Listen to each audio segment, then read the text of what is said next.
some members of the House yesterday basically come out, and it kind of trickled out this week of people being threatened maybe behind the scenes and constituents calling on behalf of other people on the far right of the House GOP, threatening members if they don't vote for Jim Jordan.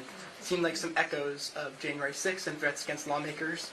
Do you have any reaction to that? We saw some very conservative members of your party come out and... I don't want to minimize January 6th by comparing the two, okay? Sure. January 6th, people were like climbing up the side of the building and throwing things through the windows and ransacking the Speaker's office. So. But death threats against members and their families. Yeah, again, I want to make it really clear. I think, with all due respect, the question, as it's framed, minimizes January 6th, okay?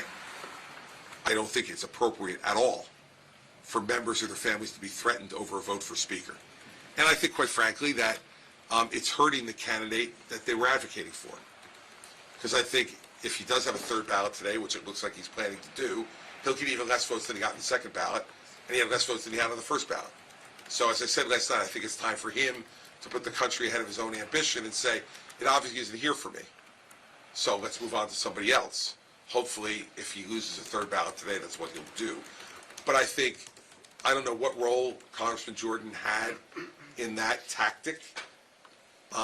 He says he had none, so I'll give him the benefit of the doubt.